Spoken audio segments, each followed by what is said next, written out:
السلام علیکم۔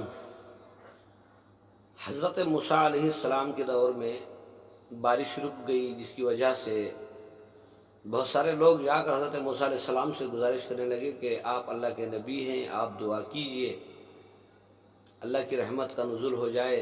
جانور، انسان پانی کے نہ ہونے کی وجہ سے تکلیفیں، مصیبتیں جھیل رہے ہیں۔ تو حضرت موسیٰ علیہ السلام ایک طبقے کو لے کر کھلے میدان میں گئے، جا کر اللہ کی بارگاہ میں دعا کرنے لگے کہ یا اللہ تیری رحمت کا نزول فرما تاکہ لوگ، جانور بچ جائیں۔ تو اللہ سے آواز آئی، موسیٰ تمہاری مجلس میں ایک ایسا بھی شخص ہے جو 70 سال سے میری نافرمانی کر رہا ہے۔ تو حضرت موسیٰ علیہ السلام کہنے لگے یا اللہ میں اس مجمع میں اسے کیسے پہچانوں؟ تو اللہ سبحانہ و تعالیٰ نے فرمایا موسیٰ تم آواز لگاؤ، میں اس کے کانوں تک آواز کو پہنچا دوں گا۔ تو حضرت موسیٰ علیہ السلام نے آواز لگائی کہ جو 70 سال کا نافرمان ہے وہ یہاں سے اٹھ کر باہر ہو جائے۔ تو جیسے ہی اس کے کانوں کو آواز پڑی، دل میں شرمناک ہوا، افسوس کرنے لگا اور دل سے اللہ کی بارگاہ میں گزارش کرنے لگا کہ یا اللہ آج میری لاج رکھ لے، یا اللہ میں توبہ کرتا ہوں، آج کے بعد کبھی تیری نافرمانی نہیں کروں گا۔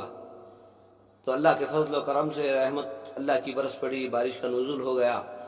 تو حضرت موسیٰ نے اللہ سبحانہ و تعالیٰ سے کہا کہ یا اللہ کوئی شخص بھی یہاں سے نہیں اٹھا، لیکن یا اللہ تیری رحمت کا نزول ہو گیا۔ تو اللہ سبحانہ و تعالیٰ نے فرمایا موسیٰ اس نے دل میں توبہ کی، میں نے اس کی توبہ کو قبول کر لیا۔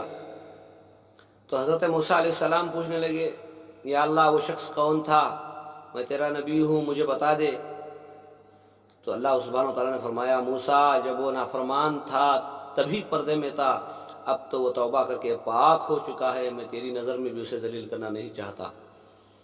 میرے بھائیوں، اللہ کی رحمت رک جائے یا اللہ کی طرف سے کچھ عذابات، بیماری آئے تو میرے بھائیوں جو خطاکار ہیں، جو غلطی کر رہے ہیں، جو غلطی کر چکے ہیں، ان کو چاہیے کہ وہ توبہ کریں۔ کیا عجیب معاملہ ہے، کیا عجیب دور ہے، انسان خطا بھی کرتا ہے، غلطی بھی کرتا ہے اور غلطی پر فخر و غرور بھی کرتا ہے، اور ایک غلطی کو چھپانے کے لیے پھر دوبارہ غلطی کو چھپانے کے لیے دوبارہ غلطی۔ میرے بھائیوں یہ اللہ کے غصے کو بھڑکانے کے کام ہیں۔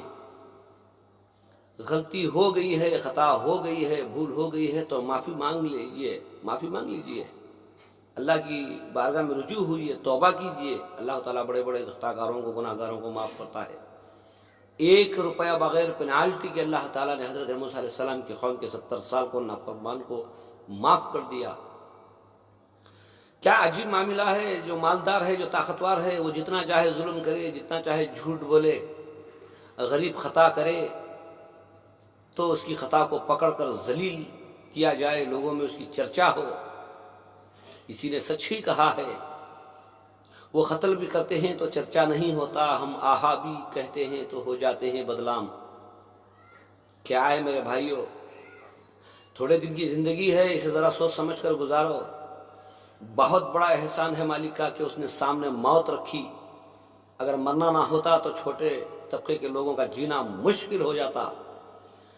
بہت بڑا احسان و کرم ہے مالک کا کہ مالک نے موت کو بنایا، اگر انسان کو مرنا نہ ہوتا تو چھوٹے طبقے کے لوگ بہت بری طرح سے پس جاتے۔ تیرا احسان ہے اللہ، تیرا احسان ہے ایک مدت تک دنیا میں رکھا، اس کے بعد ہمارے لیے موت رکھی، تیرا بہت بڑا احسان ہے۔ میرے بھائیوں کیوں سچ کہنے سے ڈر لگتا ہے؟ سچ کہہ دیجئے، مرنا تو ہے ہی۔ جھوٹ کا سہارا لے کر کب تک جئیں گے؟ کب تک جھوٹ کا سہارا لیں گے؟ سامنے لوگ عزت کریں گے لیکن پیچھے ذلیل و خوار ہوں گے۔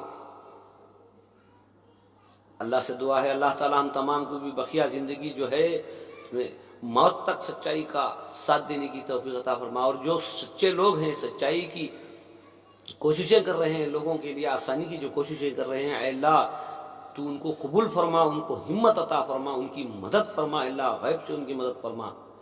جو لوگ دیش کی راحت کے لیے، سکون کے لیے، دیش میں بسنے والے لوگوں کے لیے آسانی کا راستہ تلاش کر رہے ہیں تو اللہ ان کو منزل عطا فرما، اور اللہ جو جھوٹ کا سہارا لے کر اس دیش کے اندر زہر پھیلانے کی جو کوشش کر رہے ہیں، تو بہتر جانتا ہے، تو نے ہی بنایا ہے دنیا جہانوں کو، یا اللہ تو بہتر جانتا ہے کون صحیح ہے کون غلط ہے۔ یا اللہ جو غلط ہیں یا تو ان کو توبہ کی توفیق دے، یا تو بہت بہترین پکڑنے والا ہے، یا اللہ تو پکڑ کے ان کو الہی ان کے اصلی ٹھکانے تک پہنچا دے۔ یا اللہ یہ دیش بہت پیارا دیش ہے مولا، آج یہاں سانسیں لینے میں بھی مشکل ہو رہی ہے، آج یہاں جینے کے لیے بھی مشکل ہو رہی ہے، آج باہر نکلنے کے لیے بھی مشکل ہو رہی ہے۔ بیماری نے آ کر پورے ہندوستان کو پریشانی میں ڈال دیا ہے۔ یا اللہ تو اپنے فضل و کرم سے تیرے معصوم بندوں پر رحم و کرم کا معاملہ فرما دے۔ یا اللہ بے روزگار ہیں، غریب و غربا ہیں، یا اللہ کون ان کی پکار کو سنے گا؟ یا اللہ تو بڑا رحیم ہے، بڑا کریم ہے مولا، تو اپنے فضل و کرم سے آئی ہوئی بلا کو ٹال کے یا اللہ ایک چھوٹا طبقہ بہت پریشان ہے، بہت پریشان ہے مولا، تو اپنے فضل و کرم سے ان کے لیے آسانی کے راستے نکال دے۔ یا اللہ جہاں کہیں بھی لوگ تکلیفوں مصیبتوں میں مبتلا ہیں تو اپنے فضل و کرم سے سب کے لیے راحت و سکون کے فیصلے فرما دے۔ اور اے اللہ جو سچائی کی جنگ لڑ رہے ہیں، جو سچائی کا ساتھ دے رہے ہیں، اللہ تو ان کی غیب سے مدد فرما، اور جو جھوٹ کا سہارا لے کر طاقت کے ذریعے سے جو ظلم کر رہے ہیں تو ان کو بہتر جانتا ہے، تو ان کو بہتر جانتا ہے، اور تو بڑی پکڑنے والا ہے مولا۔ ہمارا ایمان ہے کہ تو ہر چیز پر قادر ہے۔ اے اللہ تو اپنے فضل و کرم سے اے اللہ ہندوستان ہمارے ملک کے اندر امن و سکون کا معاملہ عطا فرما دے۔ یا اللہ اے رب ہمارے تو ہی ہمارا مالک ہے، تو ہی ہمارا کارساز ہے مولا، ہم تیری ہی بارگاہ میں ہاتھ پھیلا سکتے ہیں مولا، کون سنے گا ہماری مولا تیرے سوا؟ تو ہی ہے الہ العالمین۔ تو اپنے فضل و کرم سے ہم سب کی دعاؤں کو دنیا میں، ہندوستان میں جہاں کہیں بھی لوگ دعائیں کر رہے ہیں اس دیش کے امن و سکون کے لیے، تو اللہ ان کی دعاؤں کو قبول فرما۔ اے رب ہماری خطاؤں کو درگزر فرما۔